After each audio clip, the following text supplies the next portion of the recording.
कुचकुम्भविभूषिता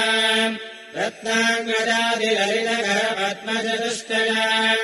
कमले च सुभद्राढ्याख्यभयम् दधतीम् वरम् रोमराजिकलाचारुभग्ननाभितलोदरी पट्टवस्त्रसमुद्भासि सुलितम् वादिलक्षणा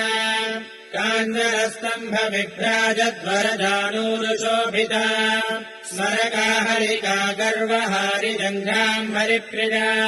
कमठीपृष्ठसदृशपादाब्जाम् चन्द्रसन्निभा पङ्कजोदरलावण्यसुन्दराङ्घ्रितराम् श्रियम् सर्वाभरणसंयुक्ताम् सर्वलक्षणलक्षिताम् पितामहमहाप्रीताम् नित्यदुक्ताम् हरिप्रियाम् नित्यम् कारुण्यललिताम् कस्तूरीलेपिताङ्गिकाम् सर्वमन्द्रमयीम् लक्ष्मी